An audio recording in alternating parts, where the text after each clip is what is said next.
মহান রব্বুল আলামিনের প্রশংসার অধিকারী হব। সুতরাং এদিকে সেদিকে ঘোরাফেরা না করে আমরা মাহফিলের দিকে চলে আসি। আমাদের মাহফিলের মূল কার্যক্রম বাদ মাগরিব থেকেই শুরু হবে ইনশাআল্লাহ। বাৎসরিক তাফসীরুল কোরআন ওয়াল মাহফিল 2016 তারিখ 29 জানুয়ারি রোজ শুক্রবার বাদ মাগরিব। স্থান সুয়েডানা স্কুল মাঠ প্রাঙ্গণ। উক্ত মাহফিলে আমন্ত্রিত উলামায়ে কেরাম হিসেবে থাকবেন শায়েখ আব্দুর রাজ্জাক বিন ইউসুফ আলোচক পৃষ্টি বাংলা খতিব আল-আমিন জামে মসজিদ মোহাম্মদপুর ঢাকা। উক্ত মাহফিলে আলোচনা রাখবেন শায়েখ আমার আজকের আলোচ্য একটি বিষয় স্মরণ করে দেওয়া হয়েছে। বিষয়টি হচ্ছে কবরের 3টি প্রশ্ন। কবরে কে যাবেন না, একটু হাত তুলে তো দেখুন।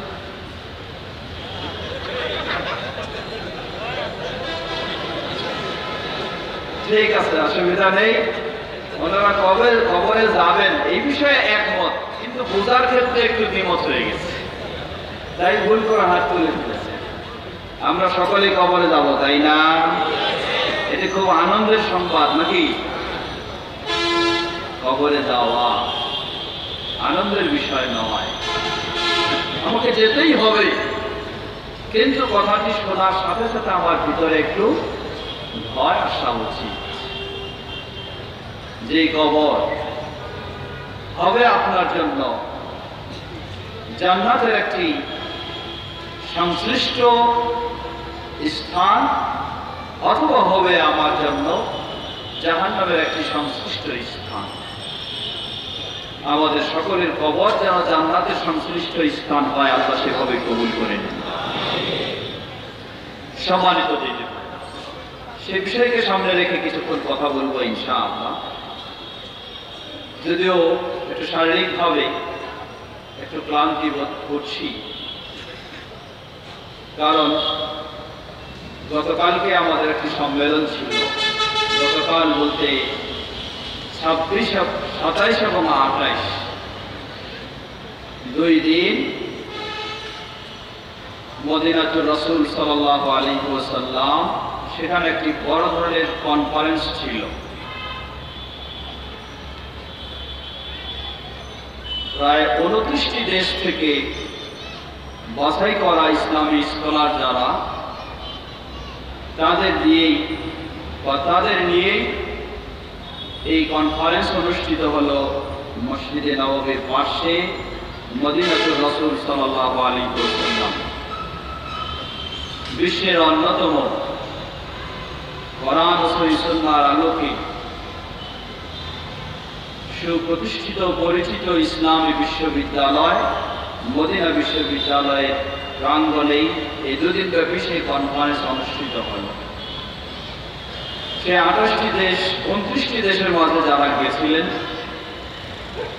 আল্লাহ সুবহানাহু ওয়া তাআলার বিশেষ তৌফিকে আমারও যাওয়া সম্ভব হয়েছিল তাদের আমন্ত্রণে। সেখানে সেই কনফারেন্স ছিল আমাদের একটি গুরুত্বপূর্ণ বিষয়। বিষয়টি হচ্ছে আজকে মুসলিম বিশ্ব সবচেয়ে যে সমস্যাটি বেশি মুসলিম বিশ্বের জন্য, সেই সমস্যাটি হচ্ছে ব্যক্তি বিষয়ে বলেন, সামাজিকভাবে বলেন, দেশে বলেন, আন্তর্জাতিক বলেন, মুসলিম বিশ্বে অনৈক্য, এটাই হচ্ছে সবচেয়ে বড় সমস্যা। অনৈক্য, এক মুসলিম আরেক মুসলিমকে মেনে নিতে পারে না, এক মহল্লা আরেক মহল্লাকে মেনে নিতে পারে না, এক গ্রাম আরেক গ্রামকে, বা এক জেলা আরেক জেলাকে, বা এক মসজিদ আরেক মসজিদকে মেনে নিতে পারে না। এমনকি মুসলিম এক দেশ আরেক দেশকেও মেনে নিতে পারে না। এটাই হচ্ছে বর্তমান আন্তর্জাতিক ইসলামী বিশ্বে মুসলিমদের দুর্বল হওয়ার একটি বড় দিক। কারণ কোন মুসলিম দেশকে যখন আক্রমণ করার প্রয়োজন দেখা দেয়, ইহুদি খ্রিস্টানের মাঝে দা কুমড়া সম্পর্ক থাকলেও মুসলিম দেশকে আক্রমণ করার জন্য তারা এক প্ল্যাটফর্মে অবস্থিত। কি বলেন ঠিক কিনা? হিন্দু বৌদ্ধ যা বলেন সকলেই তারা এক, মুসলিম দেশগুলিকে আক্রমণ চালানোর জন্য। কিন্তু আফসোসের সাথে বলতে হয়, ইসলাম ওই সবচেয়ে ঐক্যের গুরুত্ব দিয়েছে, আর মুসলিম সমাজে আজকে ঐক্যের ক্ষেত্রে সবচেয়ে বিক্ষিপ্ত ও দূরে সরিয়ে রয়েছে। সেই কনফারেন্স ছিল আমাদের তাহকিকুল ইজতিমা ওয়া তারকুত তাহাজ্জুবি ওয়াল ইফতিরাক ওয়াজিবুন শারঈ ওয়া মাতলাবুন ওয়াতানি। মুসলিম ঐক্য বাস্তবায়ন করাটি একটি অপরিহার্য দিক এবং মুসলিমদের মাঝে বিভিন্ন দলাদলি ও ভাগাভাগি বর্জন করাটা শরীয়তের একটি বড় ওয়াজিব। এই শিরোনামে কনফারেন্স হয়েছে আলহামদুলিল্লাহ 2 দিন ব্যাপী। সেই কনফারেন্স শেষ করেই এই রাতে 4:30টার ফ্লাইটে এসে এখানে আমি আজকে ঢাকায় নামলাম বিকাল 3টা। এয়ারপোর্ট থেকে বের হলাম 4টা। আবার সেই দাম্মাম থেকে, মদিনা থেকে দাম্মাম থেকে ঢাকা আসতে সময় লেগেছে 5 ঘন্টা। আর এয়ারপোর্ট থেকে এই বংশালে আমার আসতে সময় লাগছে 3.5 ঘন্টা। সেই দাম্মাম সৌদি আরব থেকে এয়ারপোর্টে আসতে আমার 5 ঘন্টা সময় লাগে, আর এয়ারপোর্ট থেকে আমার বংশালে আসতে লাগে 3.5 ঘন্টা। তো সেই ক্লান্তির পরে এই ক্লান্তিতে আরো একটু বেশি ক্লান্ত হওয়াটাই স্বাভাবিক। সেই জন্য স্বল্প সময়ে আমার বিষয়কে সামনে রেখে কিছু কথা বলে আমি শেষ করবো ইনশাআল্লাহ। তো যেটি বলতে চাচ্ছিলাম, সেই কনফারেন্সের সিদ্ধান্ত ও শিক্ষার আলোকে আমিও উপস্থিত সকলকে এ আহ্বানে জানাচ্ছি, মুসলিমদের মাঝে যেন আমরা পারস্পরিক আন্তরিকতা ও ঐক্য সৃষ্টি করতে পারি। আল্লাহ আমাদের সকলকে সে তৌফিক দান। তবে পারস্পরিক আন্তরিকতা ও ঐক্য এর কিছু নীতিমালা থাকতে হবে। সেই নীতিমালা 3টি বিষয়। 1 নম্বর হচ্ছে আল কোরআনুল কারীম, 2 নম্বর হচ্ছে সহিহ হাদিস, 3 নম্বর হলো সাহাবায়ে কেরামগণ যেভাবে কোরআন এবং সুন্নাহকে বুঝেছেন সেভাবে। এই 3টি নীতির আলোকে আজকে মুসলিম উম্মাহ ঐক্য হওয়াটা তাদের জন্য একটি গুরুত্বপূর্ণ ফরজ। আল্লাহ সুবহানাহু ওয়া তাআলা আমাদেরকে সর্বস্তরের মুসলিমদেরকে এই 3 নীতিমালার আলোকে যেন আমরা ঐক্য হতে পারি, আল্লাহ আমাদের সকলকে সে তৌফিক দান করুন। সম্মানিত দিতে পারে না, বিশেষ করে আরো বেশি গুরুত্ব দেওয়া দরকার। আপনি যখন বিশ্বাস করেন এবং মনে করেন যে আপনার ইসলাম মানেই হলো কোরআন এবং সহিহ হাদিস, আপনার ইসলাম মানেই হলো রাসূল সাল্লাল্লাহু আলাইহি ওয়াসাল্লাম ও সাহাবায়ে কেরামের আদর্শ, তাহলে অন্যদের চেয়ে আপনাকে যারা এই বিশ্বাস করে এই আদর্শের অনুসারী তাদের মাঝে ঐক্য তৈরি করা এটি আরো বেশি দরকার। কি বলেন ঠিক কিনা? আজকে যেমন আফসোস করে বলতে হয়, গোটা বিশ্বে মুসলিমদের বিরুদ্ধে যত কোয়ালিটির অমুসলিম তারা যেমন সব এক প্ল্যাটফর্মে অবস্থিত হয়েছে। আমাদের এই ছোট্ট দেশ হলেও জনসংখ্যা এত কম নয়, জনসংখ্যার দিক থেকে পৃথিবীর মাঝে একটি অন্যতম দেশ।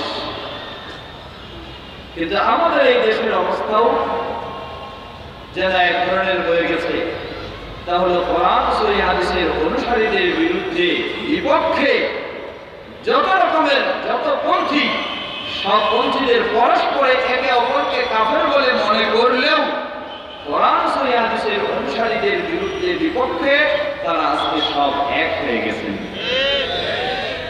কিন্তু দুঃখের বিষয় হলো আমাদের জন্য, আমরা সঠিক দাবি করা সত্ত্বেও, সঠিক মনে করা সত্ত্বেও আমাদের তার চেয়েও আরো বেশি ঐক্য হওয়া দরকার ছিল, কিন্তু সেই ক্ষেত্রে আমরা অনেকটি দূরে রয়েছি।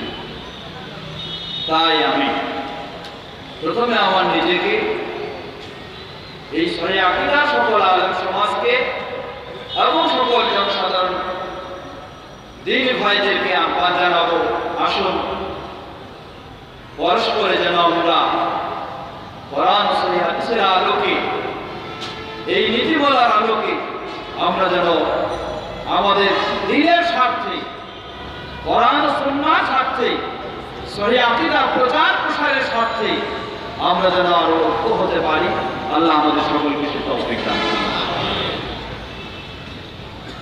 বিভিন্ন বিষয়কে কেন্দ্র করে, ছোট্ট ছোট্ট কিছু বিষয়কে কেন্দ্র করেও আজকে দেখা যায় যে গবেষণা বেশি চলতেছে।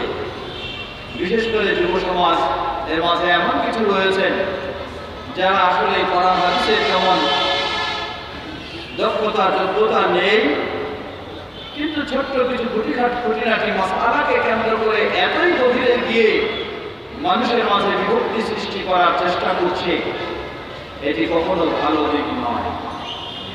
আমরা অবশ্যই বলবো, কেউ হয়তো বলতে পারেন যে কোন নীতিমালার আলোকে আমরা এক হব। বলেছি আগে যে আমাদের নীতিমালা হলো কোরআন এবং সহিহ সুন্নাহ ও রাসূল সাল্লাল্লাহু আলাইহি ওয়াসাল্লাম ও সাহাবায়ে কেরামদের আদর্শ, এটাই আমাদের নীতিমালা। এই নীতিমালার আলোকে আমাদেরকে এক হতে হবে। একজন আরেকজনের একটা মাসআলার ক্ষেত্রে ভুল বুঝাবুঝি থাকলে এ কারণে আপনি দূরত্ব সৃষ্টি করবেন, এমনটি কখনো সাহাবীদের আদর্শ ছিল না। কখনো এমনটি সাহাবীদের আদর্শ ছিল না। রাসূল সাল্লাল্লাহু আলাইহি ওয়াসাল্লামের খোলাফায়ে রাশিদিন, সেই আবু বকর রাদিয়াল্লাহু আনহু, ওমর রাদিয়াল্লাহু আনহু, উসমান রাদিয়াল্লাহু আনহু, আলী রাদিয়াল্লাহু আনহু, তাদের সময়ের অবস্থাটা একটু চিন্তা করে দেখবেন। রাসূল সাল্লাল্লাহু আলাইহি ওয়াসাল্লামের অবর্তমানে মাসআলার কিছু বোঝার ক্ষেত্রে, কোনো ছোটখাটো বিষয়ের ক্ষেত্রে তাদের মাঝে পার্থক্য থাকলেও এ কারণে তারা কখনো তাদের ঐক্যকে ভঙ্গ করেননি। এই আদর্শই আমাদেরকে নিতে হবে, ভিন্ন কোনো আদর্শ নয়। আমরা যেন সকলে আমাদের মাঝে এই আন্তরিকতা ঐক্য গড়ে তুলতে পারি। আল্লাহ আমাদের সকলকে সে তৌফিক দান করুন। সম্মানিত ভাই, আমার বিষয় দেওয়া হয়েছে আজকে আলোচ্য বিষয় কবরের 3টি প্রশ্ন সম্পর্কেই আলোচনা। আসলে প্রশ্ন 3টি কি এবং প্রশ্নের জবাব কি, আমার মনে হয় কম বেশি এখানে সবাই জানে। কি বলে ঠিক না? প্রশ্ন 3টি কি এবং প্রশ্নের জবাব কি, কম বেশি আমরা সকলেই জানি।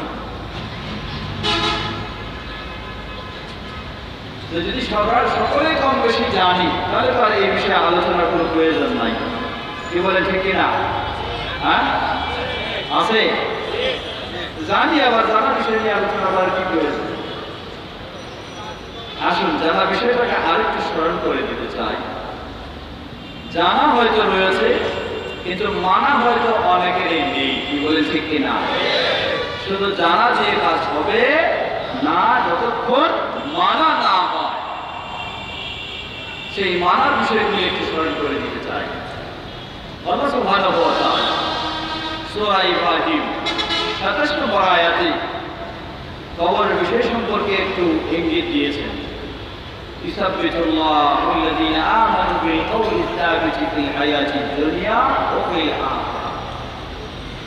যারা প্রকৃতপক্ষে ঈমানদার হবে, সেই ঈমানদারদেরকে আল্লাহ সুবহানাহু ওয়া তাআলা হক কথার মাধ্যমে, সঠিক কথার মাধ্যমে পার্থিব জীবনে এবং আখিরাতের কবরের জীবনে তাদেরকে সঠিকের উপর, হকের উপর প্রতিষ্ঠিত রাখবেন। এই বিষয়টি মূলত কবরের জিজ্ঞাসাবাদের বিষয়টিকেও কেন্দ্র করে এই আয়াতের ব্যাখ্যা এসেছে। কবরের জীবন আমরা সবাই জানি, রাসূল সাল্লাল্লাহু আলাইহি ওয়াসাল্লাম থেকে এ বিষয়ে পর্যাপ্ত পরিমাণে সহিহ হাদিস এসেছে। আজকে দেখুন, এটাও একটি গুরুত্বপূর্ণ বিষয়। কিছু মানুষ সহিহ দাবিদার হয়েও তারা এখন কবরের বিষয়টিকে অস্বীকার করতে চায়। বলে না, বলে কেন? বলে যে কবরের বিষয়গুলি কোরআনুল কারীমে স্পষ্টভাবে প্রমাণিত হয়নি।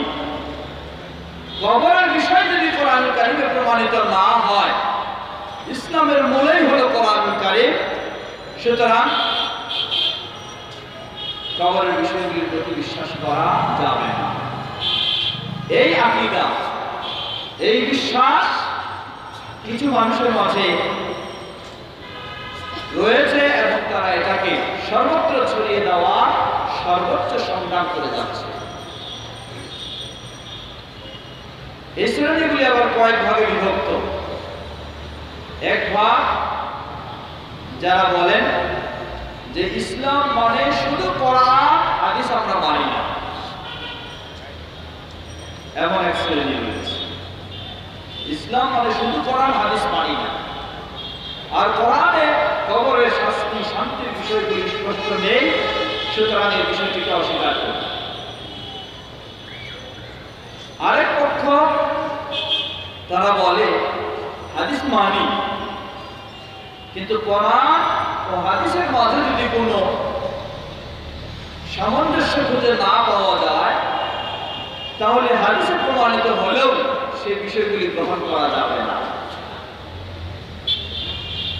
এটি আরেক শ্রেণী। তাদেরও প্রচার প্রসার, সভা সেমিনার, বই পুস্তক আমাদের সর্বত্র রয়েছে।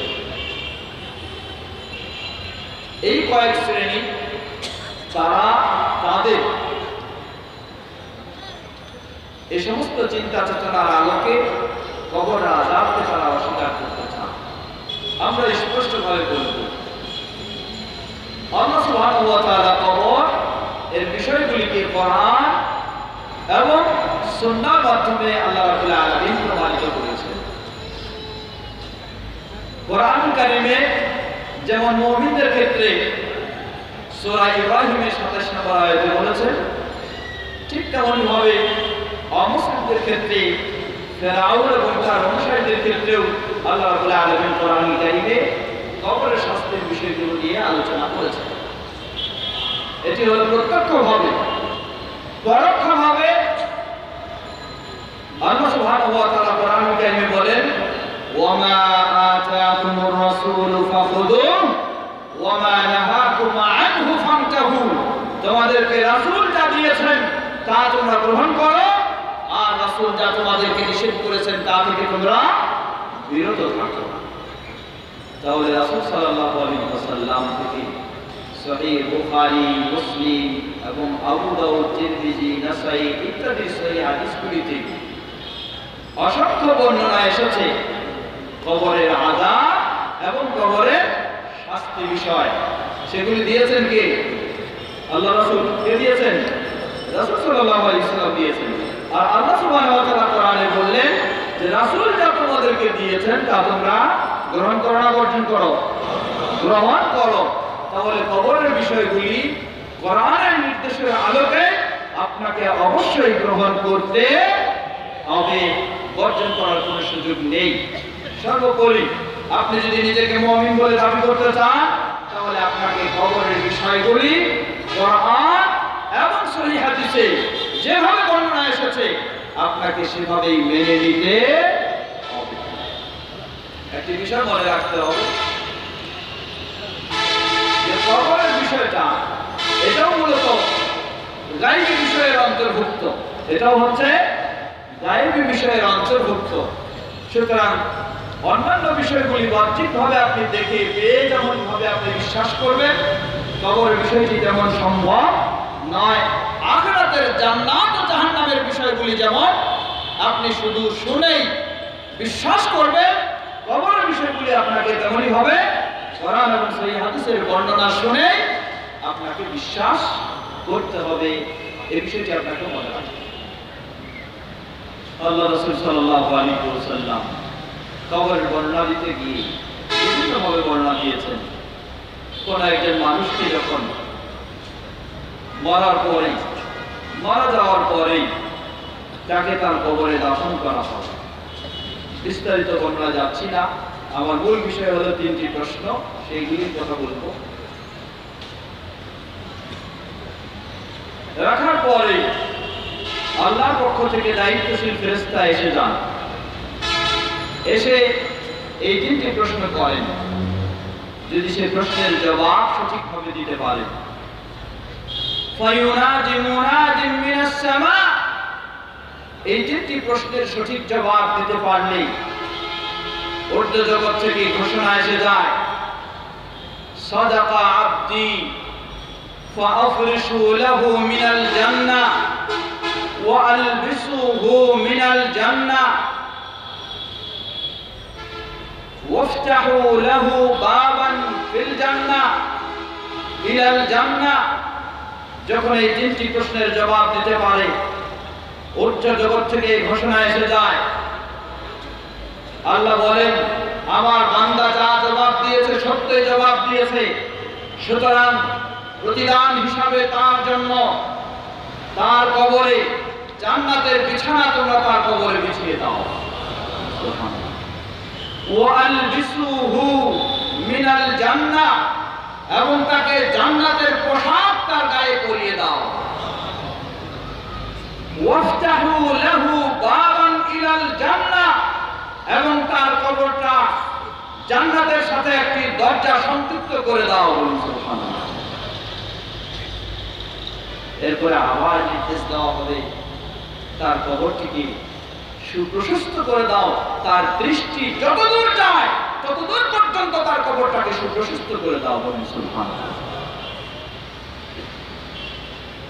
আর এই 3টি প্রশ্নের জবাব যদি সঠিকভাবে দিতে না পারে, সেই ঊর্ধ্ব জগৎ থেকে ঘোষণা আসবে, কাযাবা আবদি, না সে মিথ্যা বলেছে, সে মিথ্যা বলেছে, তার জবাব সঠিক দেয়নি। সুতরাং ফাফরিশু লাহু মিনান নার ওয়ালবিসুহু মিনান নার ওয়াফতাহু লাহু বাবান ইলান নার, তার কবরে জাহান্নামের বিছানা বিছিয়ে দাও,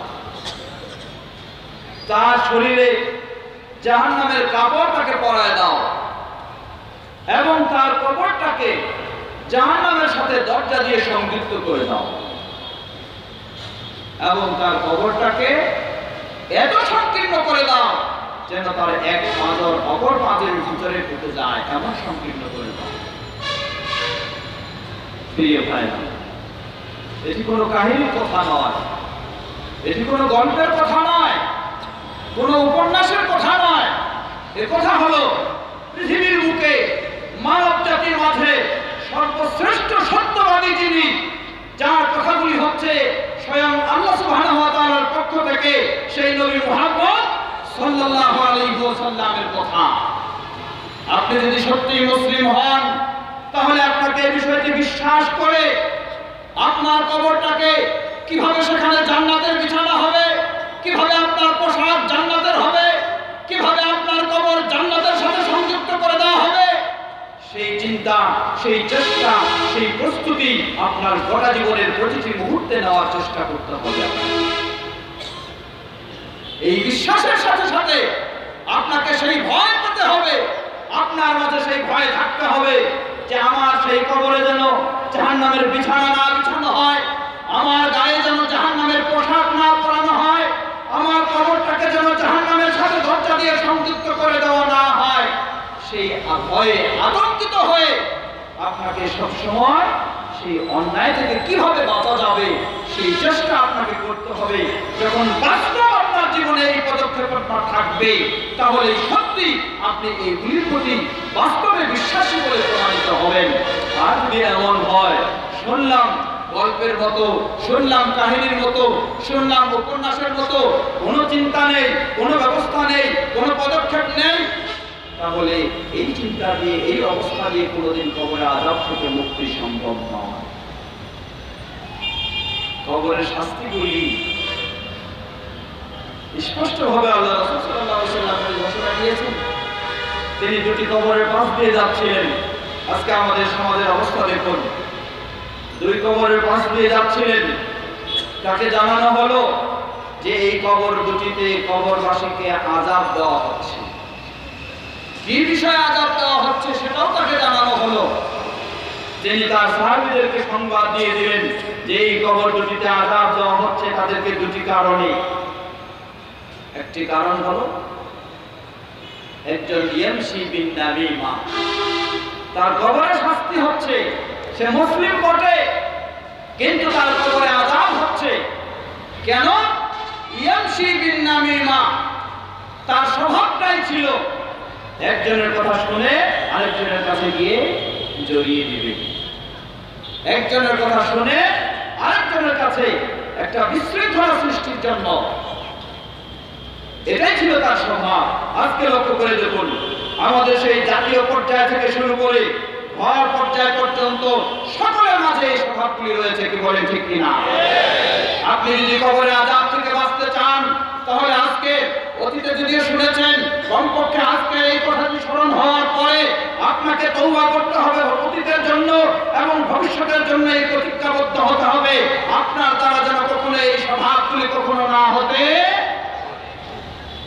ইয়ামশি বিন নামিমা তা কি? আজকে আমাদের সমাজের রাজনীতি বলেন বা সমাজনীতি বলেন বা দেশীয় রাজনীতি বলেন, সবগুলি যেন এই পর্যায়ে চলে যাচ্ছে। একজনের কথা শুনে আরেকজনের কাছে যোগ করে দেওয়া। কি এটা? কি সুবিধাটা? সুবিধা কিছুই নয়। সে যে অনেক কিছু উপার্জন করবে এমনটা নয়, তবে একটা উপার্জন করতে পারবে, এটা তার রয়েছে, সেটা হলো কবরের আযাব সে লাভ করতে পারবে। কি বলে ঠিক কিনা? একটা উপার্জন হবে তার, সেটা হলো কবরের আযাব, কবরের পরে আবার জাহান্নামের আযাব। সমাজের মানুষের অবস্থা ওই, একজন আরেকজনের বিষয়ে কিছু ধারণা করে, কিছু মনে করে কথা বলে, সেটা আরেকজনের কাছে লাগায় দেওয়ার চেষ্টা করে। এভাবে আজকে সমাজে বিশৃঙ্খলা, সমাজে একজন আরেকজনের সাথে সম্পর্কের অবনতি, বিশেষ করে পর্দার আড়ালে যে সমস্ত মা বোনেরা রয়েছেন, মা বোনেরা আমার মনে হয় এই ক্ষেত্রে আরেকটু বেশি প্রতিযোগিতা করার চেষ্টা করে।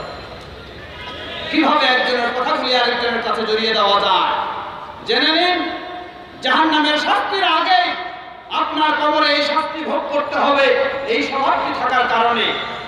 অতএব প্রতিটি মুসলিমের যদি সত্যি আপনি কবরে আযাব থেকে বাঁচতে চান, আপনার জন্য ফরজ এই স্বভাবগুলিকে বর্জন করা। প্রসঙ্গক্রমে বলছি, সেই দ্বিতীয় ব্যক্তির শাস্তির কথা আল্লাহ রাসূল সাল্লাল্লাহু আলাইহি ওয়াসাল্লাম বললেন। দ্বিতীয় ব্যক্তির অপরাধটা কি ছিল? লাম ইস্তাতির আনিল বাউল, সে পেশাব করার সময় পেশাব থেকে ভালোভাবে পরিচ্ছন্ন পবিত্র হতো না। এখন পেশাব থেকে ভালোভাবে পরিচ্ছন্ন পবিত্র হইতো না, এই ক্ষেত্রে আবার পবিত্রতা হওয়ার ক্ষেত্রে আবার সীমা লঙ্ঘন শুরু হয়ে গেছে। এক শ্রেণীর ভাইয়েরা আমাদের, তাদের বিশ্বাস হলো পেশাব থেকে পবিত্রতা অর্জন করার জন্য প্রয়োজনে কাপড়ের ভিতরে হাত ঢুকায় দিয়ে মানুষের সামনে 40 কদম দৌড়াইতে হবে যেন পবিত্রতা অর্জন করা যায়। এটি আবার নোংরা চিন্তা, অশ্লীল চিন্তা। ইসলাম এমন বেহায়া শিক্ষা বা কাজ কখনো নির্দেশ করতে পারে না। আপনাকে অবশ্যই পেশাব থেকে পূর্ণভাবে পবিত্রতা অর্জন করার চেষ্টা করতে হবে। যদি কেউ অসুস্থ হয়ে থাকে তাহলে প্রয়োজনে আপনি সেই পেশাবখানায় বা টয়লেটে আরেকটু কিছু বেশি সময় ব্যয় করবেন। একান্ত যদি আপনার কিছু ব্যবহার ছাড়া নাই হয়ে থাকে, সেটা করতে হলেও রোগী হিসাবে, অসুস্থ ব্যক্তি হিসাবে যদি করতে হয়, সেটাও আপনাকে করতে হবে মানুষের আড়ালে, মানুষের চোখের সামনে নয়। প্রিয় ভাইরা, মূলত আল্লাহ রাসূল সাল্লাল্লাহু আলাইহি ওয়াসাল্লাম ও সাহাবায়ে কেরামদের থেকে পেশাব থেকে পবিত্রতা অর্জনের জন্য পানি এবং ঢিলা কলুপ দুটোই হতে হবে এমন কোন আমল বা নির্দেশনা পাওয়া যায় না। মূল হচ্ছে পানি।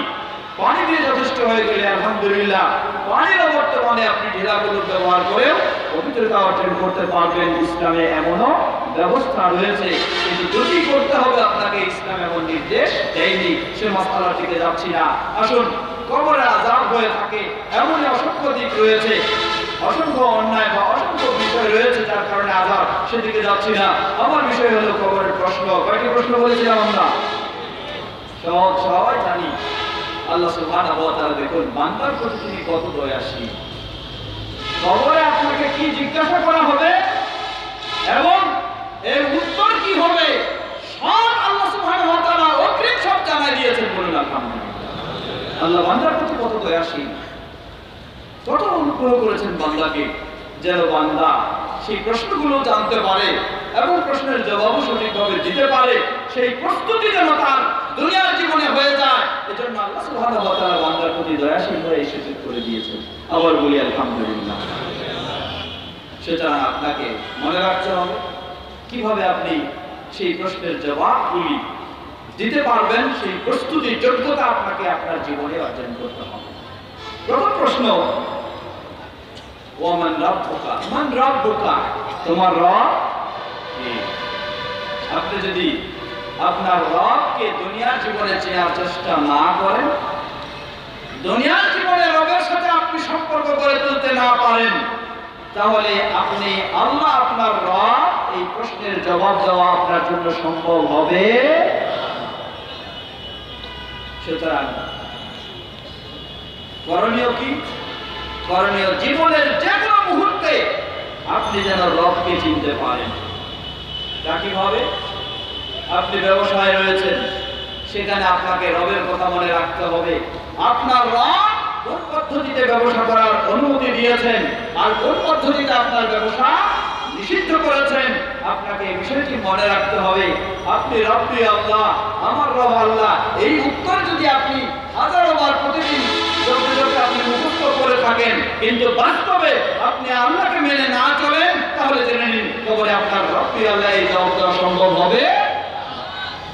উত্তর মুখস্থ করলে যথেষ্ট নয়, উত্তর প্রস্তুত অটোমেটিক ভাবে আপনার মাঝে উত্তর বের হয়ে আসবে যদি সেই অনুযায়ী আপনার জীবনটাকে গড়াতে পারে। এখন আপনার রবকে এই প্রশ্নের জবাব দেওয়ার জন্য আপনার জীবনের সকল ক্ষেত্রে রব এর নির্দেশ অনুযায়ী চলতে হবে। তার চেয়ে আরো বেশি আপনাকে গুরুত্ব দিতে হবে এমন একটি বিষয়, সেই বিষয়টির নামই হলো তাওহীদ। বিষয়টির নাম কি? যারা বলে নাম কি? তাওহীদ। আপনি সর্বত্র এই রবের কথা মনে করছেন, কিন্তু আবার চলতে ফিরতে কোথায় কাজে রবের সাথে আপনি শরীক করে বসছেন, তাহলে এই রব আপনাকে কোনোদিন তার পথে চলার সুযোগ দিবেন না। আপনার কোন আমলকে আল্লাহ সুবহানাহু ওয়া তাআলা গ্রহণ করবেন না। আল্লাহ রাব্বুল আলামিন স্পষ্ট ঘোষণা দিয়েছেন সহিহ মুসলিমের হাদিসে কুদসি, মান আমিলা আমালান আশরাকা ফীহি মাই গায়রি তারাকতুহু ওয়া শিরকা, যেন এমন কোন আমল করবে সেই আমলে আমার সাথে অন্য কাউকে শরীক করে ফেলবে, তাহলে আমি তাকে এমন তার শিরকপূর্ণ কর্মকে ইবাদতকে বর্জন করব। সুতরাং আপনার রবকে কবরে চিনতে হলে, রব আপনার আল্লাহ, সেটা জবাব সহজ পাইতে হলে আপনার পার্থিব জীবনে রবকে জীবনের সর্বক্ষেত্রে, একজন মেয়ে মানুষ তার জীবনটাকে পরিচালনা করার ক্ষেত্রে, জীবন যাপনের ক্ষেত্রে তাকে মনে করতে হবে আমার রব আমাকে বেপরদায় চলার নির্দেশ দিয়েছেন না পর্দার সাথে চলার নির্দেশ দিয়েছেন। যদি আপনি সত্যি রবকে ভয় করে তার নির্দেশে পর্দার সাথে চলার চেষ্টা করেন, তাহলে আপনার পক্ষে সেই কবরে এই জবাব দেওয়া সম্ভব হবে ইনশাআল্লাহ। আর যদি মনে করেন সকালে 10 বার সন্ধ্যায় 10 বার নয়, বরং সকালে 100 বার সন্ধ্যায় 100 বার আপনি ওই আমার রব হলো রব্বি আল্লাহ, আমার রব আল্লাহ, আমার রব আল্লাহ কবরের জবাব দেওয়ার জন্য আপনি মুখস্থ করে থাকেন, সকাল সন্ধ্যায় জপতে থাকেন, আর জীবনে ওই বেপরদায় অশ্লীল ভাবে বেহায়া একজন শয়তানি ইবলিসের পথের মধ্যে আপনি চলে থাকেন, তাহলে জেনে নিন আপনি সকল সন্ধ্যা যতই রবের জবাব দেওয়ার করে নেন না কেন, আপনার পক্ষে কবরে কখনো আপনার রব আল্লাহ বলে জবাব দেওয়া সম্ভব হবে। সুতরাং কবরে আপনি এই প্রশ্নের জবাব দেওয়ার জন্য পার্থিব জীবনের নাস্তিকতা তো দূরের কথা, আল্লাহর প্রতি শুধু বিশ্বাসী নয় বরং বিশ্বাসী হতে হবে এবং সকল প্রকার শিরক থেকে মুক্ত হয়ে পরিপূর্ণ তাওহীদের উপর আপনাকে প্রতিষ্ঠিত হতে হবে। তাহলে ইনশাআল্লাহ আপনার পক্ষে সেই প্রশ্নের জবাব দেওয়া সহজ হবে। আল্লাহ আমাদের সকলকে সে তৌফিক দান করুন। বলুন অতএব প্রথম প্রশ্নের জবাব দেওয়ার জন্য আপনাকে কমপক্ষে 3টি বিষয় খেয়াল রাখতে হবে। প্রথম বিষয় হলো আপনার জীবনের শুরু থেকে শেষ পর্যন্ত কার নিয়ম অনুযায়ী জীবন চালাবেন? বলুন কার নিয়ম অনুযায়ী? সেই রব আল্লাহর নিয়ম অনুযায়ী, এটি মনে রাখতে হবে। দ্বিতীয়, শুধু আল্লাহর নিয়ম অনুযায়ী বলেই হবে না। আমাদের সমাজে বহু দল, বহু গোষ্ঠী, বহু ব্যক্তি দাবি করে যে আল্লাহর নিয়ম অনুযায়ী, আল্লাহর তরিকা অনুযায়ী চলি, আবার তারা তাদের জীবনে কোথায় কাজে শিরকের জন্য পড়ে রয়েছে। কি বলেন, ঠিক কিনা? শুধু আল্লাহর নিয়মে চলি বললেই চলবে না, আপনাকে অবশ্যই সকল প্রকার শিরক মুক্ত হতে হবে। তৃতীয় বিষয়, শিরক মুক্ত আপনি তখনই হতে পারবেন যখন এই আল্লাহ সুবহানাহু ওয়া তাআলার তাওহীদ বা তার একত্ববাদের বিষয়টি সম্পর্কে আপনি সচেতন হবেন, সুপ্রতিষ্ঠিত হওয়ার চেষ্টা করবেন। আল্লাহ আমাদের সহজ করে দিন। বলুন আল্লাহ। আমার সময় শেষের দিকে কিছু প্রশ্ন এসে গেছে, সেগুলো জবাব সম্ভব অনুযায়ী দেবো ইনশাআল্লাহ। আসুন দ্বিতীয় প্রশ্নে আসুন। দ্বিতীয় প্রশ্ন হচ্ছে ওমা দীনুকা। দ্বিতীয় প্রশ্ন কি? ওমা দীনুকা, তোমার দিন কি? দিন বলতে কি বোঝায়? দিন বলতে অনেক অর্থ হতে পারে, তবে এখানে আল্লাহ সুবহানাহু ওয়া তাআলা কোরআন কারীমে যেমন বলেছেন, ইন্না দীনা ইনদাল্লাহিল ইসলাম। দিন তার উদ্দেশ্য এখানে ইসলামকে গ্রহণ করে সেই ইসলামে বিধিবিধানে আত্মসমর্পণ করে সেই আলোকে নিজের গোটা জীবনটাকে গড়ে নিতে হবে। অতএব জেনে নিন, আপনি যতই সহিহ আকীদার দাবিদার হন আর সেই আহলে হাদিস বলে আপনি যদি দাবি করে থাকেন, ভালো করে খেয়াল করবেন, নিজেকে আপনি যত কিছুই দাবি করে থাকেন না কেন, যদি আপনি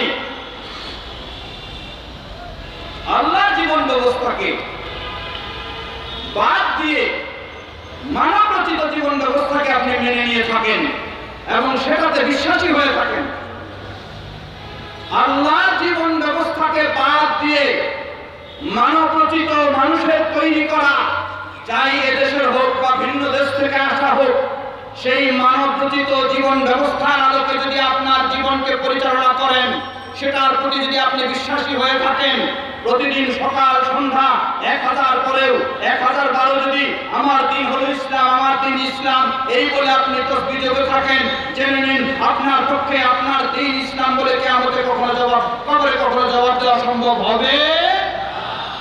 আপনি বাস্তব জীবনে ইসলাম মানবেন না, মানবরচিত ব্যবস্থাগুলি আপনি গ্রহণ করে সেই আলোকে আপনার জীবন পরিচালনা করবেন, আর আপনি দাবি করেন যে আপনার দিন হলো ইসলাম।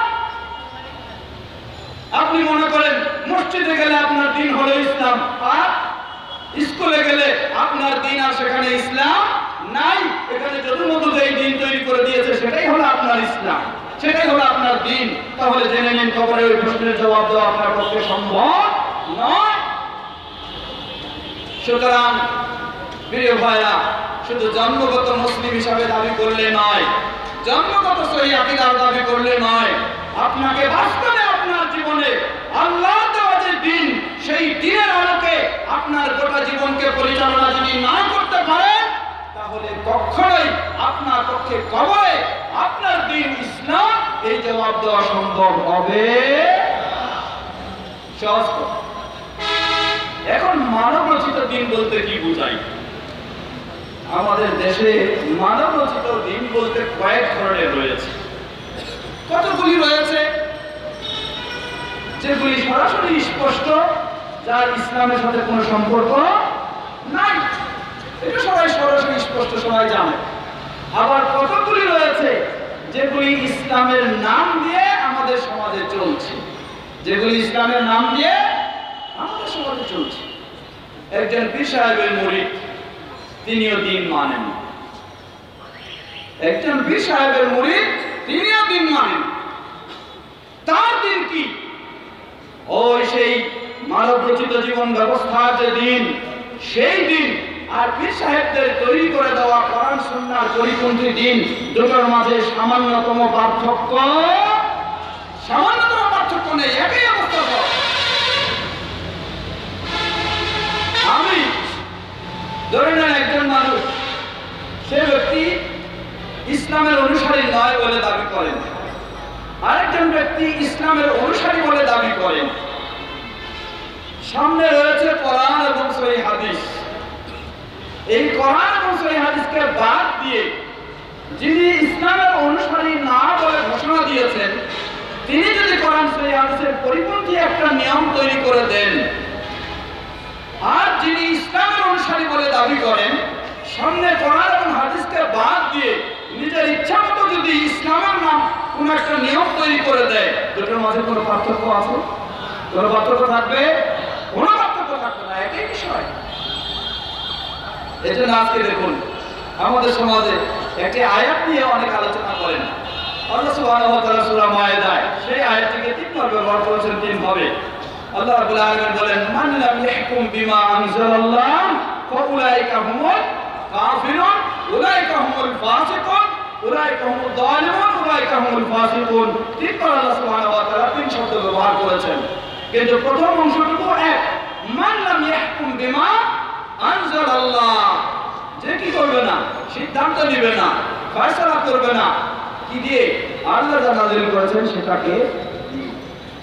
তাহলে একজন মানুষ যিনি ইসলামের বাইরে হিসাবে যদি এটা করে থাকে, তাহলে তার হুকুম যে আর একজন নিজেকে মুসলিম দাবি করাও, তিনি যদি কোরআন এবং হাদিসের আল্লাহ নাযিল করেছেন অর্থাৎ কোরআন এবং হাদিস এটাকে বাদ দিয়ে যদি তিনি তার নিজের মন গড়া ফয়সালা দিয়েও সেটাকে জানানোর চেষ্টা করেন, তাহলে দুটোর মাঝে কোনো পার্থক্য নেই, সমান। সুতরাং আপনাকে মনে রাখতে হবে, আপনি এই বললে চলবে না যে কোনো পীর সাহেবের তরিকা ধরেছেন তাই আপনি একেবারে পার হয়ে গেছেন, কবরের জবাব দেওয়া আপনার সহজ হয়ে গেছে, এমনকি কোনোদিন চিন্তা করার সুযোগ নেই। যদি আপনার পীর সাহেব কোরআন এবং সহিহ হাদিসে যা বিধান রয়েছে সেই বিধান অনুযায়ী যদি আপনাকে গাইড না করে থাকে, তাহলে এই জবাব দেওয়া কখনো সম্ভব নয়। সুতরাং দ্বিতীয় প্রশ্ন, ওয়ামা দীনুকা, তোমার দিন কি? জবাব ইসলাম। এই ইসলামের জবাবটা আপনার পক্ষে তখনই সম্ভব হবে, ইসলাম মানে হলো কোরআন এবং হাদিসের আলোকে, না কোরআন হাদিসের বাইরে? কোরআন এবং সহিহ হাদিসের আলোকে। এই দুটো বিষয় আপনার জীবনে সর্বক্ষেত্রে যখন আপনি মেনে চলবেন এই ইসলাম, তাহলে আপনার এই জবাব দেওয়া সম্ভব হবে। আর যদি এটা না মেনে চলেন, পীর সাহেবের তৈরি করা দিন মানেন, বুজুর্গের তৈরি করা দিন মানেন, ওলিয়া উলিয়ার তৈরি করা দিন মানেন, গাউস কুতুবের তৈরি করা দিন মানেন, অমুক নেতার তৈরি করা দিন মানেন, অমুক নেত্রীর তৈরি করা দিন মানেন, আর অমুক গোষ্ঠীর তৈরি করা দিন মানেন, অমুক দলের তৈরি করা দিন মানেন, অমুক দার্শনিকের তৈরি করা দিন মানেন, অমুক বুদ্ধিজীবীর তৈরি করা দিন মানেন, জানেন আপনার পক্ষে কবরে ওই দিনের জবাব দেওয়া সম্ভব হবে না। প্রিয় ভাই আমার, সুতরাং কবরের দ্বিতীয় প্রশ্নের সহজ জবাব দিতে হলে আপনাকে ফিরে আসতে হবে আল্লাহর পক্ষ থেকে দেওয়া দিন ইসলাম, যার মূলেই হচ্ছে কোরআন এবং সহিহ হাদিস। সেই আলোকে এই দুনিয়ার জীবনে যখন আপনি দিন মেনে চলবেন, তাহলে আপনার পক্ষে সম্ভব হবে কবরের জীবনে এই প্রশ্নের জবাব দেওয়া। আমরা যেন মেনে নিতে পারি, আল্লাহ আমাদের সকলকে সে তৌফিক দান করুন। বললাম তৃতীয় প্রশ্ন,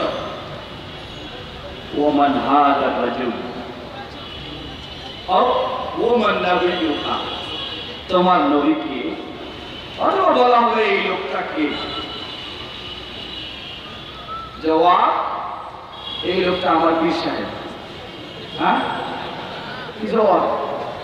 এই লোকটা আমার বুজুর্গ, এই লোকটা আমার কেবলা। জেনে নিন, পৃথিবীর বুকে যদি আপনি সকল আলেম ওলামাকে বাদ দিয়ে মুহাম্মদ সাল্লাল্লাহু আলাইহি ওয়াসাল্লাম জীবনকে প্রাধান্য দিতে না পারেন, তাহলে কবরের জীবনে ওই প্রশ্নের জবাব আপনার পক্ষে দেওয়া সম্ভব নয়।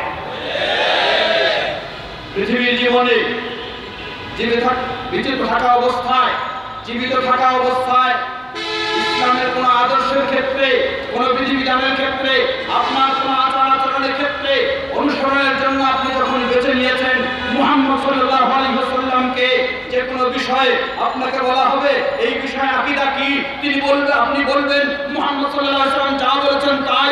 এই বিষয়ে সালাতের নিয়ম কি, মুহাম্মদ সাল্লাল্লাহু আলাইহি ওয়াসাল্লাম যা দিয়েছেন তাই।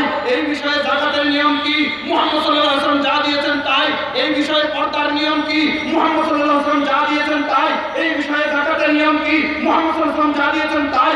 এই বিষয়ে সামাজিক নিয়ম কি, মুহাম্মদ সাল্লাল্লাহু আলাইহি ওয়াসাল্লাম যা দিয়েছেন তাই। এই ব্যাপারে পারিবারিক নিয়ম কি, মুহাম্মদ সাল্লাল্লাহু আলাইহি ওয়াসাল্লাম যা দিয়েছেন তাই। এই ব্যাপারে রাষ্ট্রীয় নিয়ম কি, মুহাম্মদ সাল্লাল্লাহু আলাইহি ওয়াসাল্লাম যা দিয়েছেন তাই। জীবনের সর্বক্ষেত্রে মুহাম্মদ সাল্লাল্লাহু আলাইহি ওয়াসাল্লামকে যদি আপনি এভাবে মেনে নিতে পারেন, তাহলে ইনশাআল্লাহ আপনার পক্ষে সম্ভব হবে কবরে মুহাম্মদ সাল্লাল্লাহু আলাইহি ওয়াসাল্লামকে চিনা।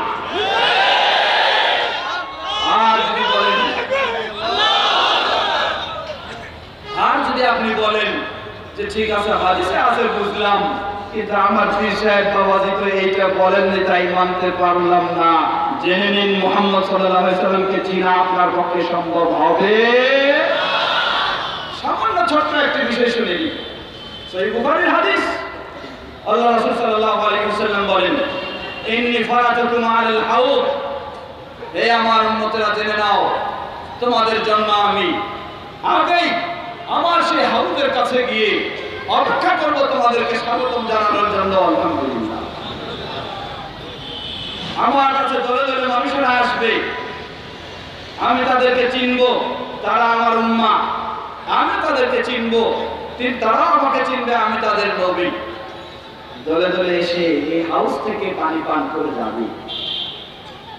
হঠাৎ আমার একটি দল আসবে, আমি তাদেরকে চিনতেছি, কিছু আলামত আছে, তারাও আমাকে চিনতেছে। সুম্মা ইউহালু বাইনি ওয়া বাইনাহুম, হঠাৎ পান করার আগেই তাদের এবং আমার মাঝে একটা আড়াল তৈরি করে দেওয়া হবে, হাউজের পানি পান করতে আসবে। মহান রব্বুল আলামিনের প্রশংসার অধিকারী হব। সুতরাং এদিকে সেদিকে ঘোরাফেরা না করে আমরা মাহফিলের দিকে চলে আসি। আমাদের মাহফিলের মূল কার্যক্রম বাদ মাগরিব থেকেই শুরু হবে ইনশাআল্লাহ। বাৎসরিক তাফসীরুল কোরআন ওয়াল মাহফিল 2016 তারিখ 29 জানুয়ারি রোজ শুক্রবার বাদ মাগরিব। স্থান সুইডমা স্কুল মাতরাঙ্গন। উক্ত মাহফিলে আমন্ত্রিত উলামায়ে কেরাম হিসেবে থাকবেন শায়েখ আব্দুর রাজ্জাক বিন ইউসুফ, আলোচক পৃষ্টি বাংলা খতিব আল-আমিন জামে মসজিদ মোহাম্মদপুর ঢাকা। উক্ত মাহফিলে আলোচনা রাখবেন শেখ আবু আব্দুল। আপনার আকীদা যখন সুন্দর, আপনার কথাগুলিতে হতে হবে সুন্দর, আপনার চিন্তা যখন সুন্দর, আপনার ব্যবহার হতে হবে সুন্দর। সুন্দর কথা বলা, সুন্দর ব্যবহার দেখানোর পরে এরপরেও যদি কেউ আপনার উপর জুলুম করে থাকে, ইনশাআল্লাহ আল্লাহর কাছে আপনার প্রতিদান অবশ্যই রয়েছে। তাই বলে আপনি আবার অন্যায় খারাপ আচরণ করে আপনি টিকে থাকার চেষ্টা করবেন, এমনটা কখনো উচিত নয়। প্রিয় ভাই আমার, তৃতীয় প্রশ্ন, ওমান হাযার রাজুল, এই ব্যক্তিটাকে ওমান নবিয়ুকা, আমার নবীকে আপনার জীবনে সকল মুফতি বাদ দিয়ে, মুহাদ্দিস বাদ দিয়ে, মুফাসসির বাদ দিয়ে, ইমাম বাদ দিয়ে, বুজুর্গ বাদ দিয়ে, গাউস কুতুব বাদ দিয়ে, পীর মুর্শিদ বাদ দিয়ে, সব কিছুকে বাদ দিয়ে মুহাম্মদ সাল্লাল্লাহু আলাইহি ওয়াসাল্লামকে যখনই আপনি সর্বমুহূর্তে মেনে নিতে পারবেন, তখনই ইনশাআল্লাহ আপনার পক্ষে সেই জবাব দেওয়া সম্ভব। আমরা যেন আমাদের জীবনে সেভাবেই মুহাম্মদ সাল্লাল্লাহু আলাইহি ওয়াসাল্লামকে মেনে নিতে পারি, আল্লাহ আমাদের সকলকে সে তৌফিক দান। তবে একটি বিষয় আবার মনে রাখবেন, আমাদের কিছু বিষয় রয়েছে, অনেক সময় সেগুলির ক্ষেত্রে গরম হয়ে আমরা এমন অবস্থানে চলে যাই, যেমন ধরে নেন, উদাহরণস্বরূপ বলি, আমিরুল মুমিনিন ওমর রাদিয়াল্লাহু আনহু, তার যুগে, তার সময় রাসূল সাল্লাল্লাহু আলাইহি ওয়াসাল্লাম রমাদানের মাসে 30 দিনে তিনি তারাবির সালাত জামাতের সাথে পড়েন। শুরু হয়েছে তার যুগে ওমর রাদিয়াল্লাহু আনহু। ওসমান রাদিয়াল্লাহু আনহু যুগে আরেকটি শুরু হলো। তিনি ইজতিহাদ করে প্রয়োজন মনে করলেন সতর্কতামূলক আরেকটি আলোচনা চালু করা। আপনি আবার এত বেশি আগ্রহী হবেন না যে সেই ওমর রাদিয়াল্লাহু আনহুকে বেদাত বলে, ওসমান রাদিয়াল্লাহু আনহুকে বেদাতি বলে নিজে আবার বেশি সুন্নাহর অনুসারী হওয়ার চেষ্টা করবেন। এমন আবেগে যদি হন তাহলে কিন্তু মুহাম্মদ সাল্লাল্লাহু আলাইহি ওয়াসাল্লামকে পাওয়া সম্ভব নয়।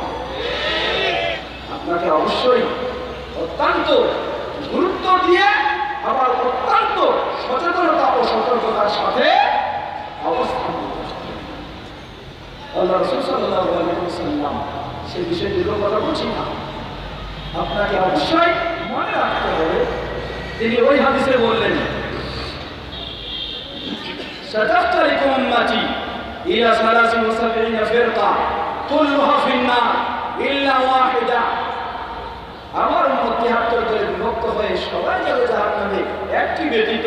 জিজ্ঞাসা করা হলো তারা কারা? বললেন, হিয়া মা আনা আলাইহি ওয়া আসহাবি।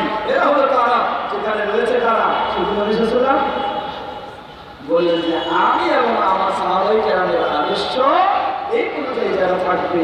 সুতরাং আবার এইভাবে কখনো আপনার বলা উচিত হবে না, সুযোগ নাই যে কোন সাহাবী কি করেছেন, তিনি ভুল করেছেন, তিনি বিদআত করেছেন, বা কোন খলিফা কি করেছেন, তিনি এই করেছেন, আর রাসূল সাল্লাল্লাহু আলাইহি ওয়াসাল্লাম এটা করেছেন, তাই এটাই শুধু মানবো।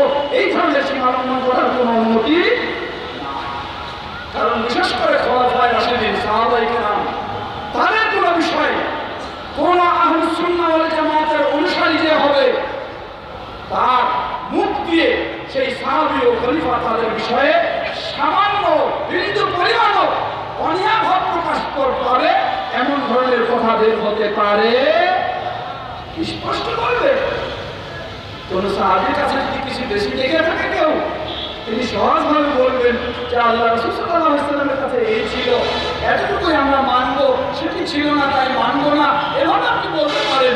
কিন্তু কখনো সেই সাহাবীকে আবার কি করতে পারবেন না, কোনো রকমের সেই সাহাবীর বিষয়ে খারাপ মন্তব্য অশালীন ভাষায় কথা বলার আপনার অনুমতি নেই। কারণ এটা হলো সেই রাসূল সাল্লাল্লাহু আলাইহি ওয়াসাল্লামের সুন্নাহ। তিনি বলেছেন, লা তাসুব্বু আসহাবি, আমার সাহাবীদেরকে তোমরা গালিগালাজ করো। কোন সাহাবী তারা মানুষ ছিলেন, তারা নবীর মতো মাসুম নন, সেই হিসাবে কোনো সাহাবীর ত্রুটি হতে পারে, অসম্ভব নয়। কিন্তু সেটাকে আপনি কখনো মনের ভিতরে সেরকম খারাপ চিন্তা রেখে সাহাবীর বিষয়ে কখনো মন্তব্য করতে পারবেন সে বিষয়টি মনে রাখবেন।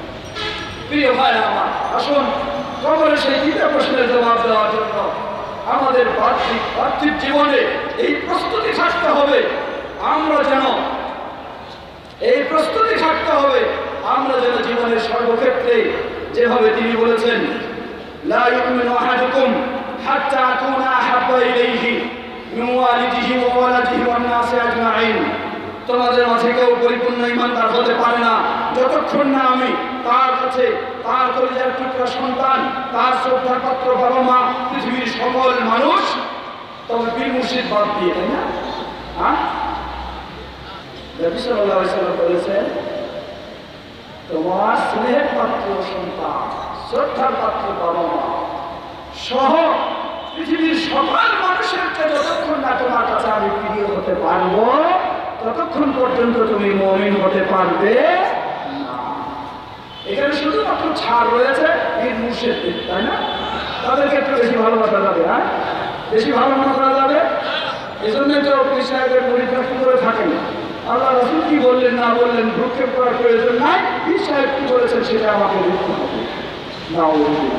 যদি এই হয়ে থাকে তাহলে জেনে নিন আপনার দুনিয়াতেও মুমিন বলে নিজেকে দাবি করার কোনো সুযোগ নেই, এবং কবরের জীবনেও মুহাম্মদ সাল্লাল্লাহু আলাইহি ওয়াসাল্লামকে নবী বলে স্বীকৃতি দেওয়ার কোনো সুযোগ। কবরে প্রশ্নটাই করা হবে যে তোমার পীর সাহেব কে ছিল, তাই না? হ্যাঁ, তোমার মাযহাব কি ছিল, এটা প্রশ্ন করা হবে। প্রশ্ন করা হবে না মাযহাব কি ছিল, কিন্তু প্রশ্ন করা হবে দ্বীন কি ছিল। প্রশ্ন করা হবে না পীর সাহেব কে ছিল, বুজুর্গ কে ছিল, মুফতি কে ছিল, গাউস কুতুব কে ছিল, কিন্তু প্রশ্ন করা হবে তোমার নবী কে ছিল। সংক্ষিপ্ত কথা এখানে শেষ করতে চাচ্ছি। আসুন আমরা যেন আজকের এই সংক্ষিপ্ত ধারণাকে সামনে রেখে আমাদের জীবন যেন সেভাবে করতে পারি যাতে আমরা সেই সহজভাবে কবরের জীবনে আমরা মুক্তি লাভ করি, আমাদের কবরটাই যেন জান্নাতের সাথে সম্পৃক্ত হয়ে যায়, এমনই যেন আমরা অবস্থান লাভ করতে পারি। আল্লাহ আমাদের সকল বিষয়ে তৌফিক দান করুন।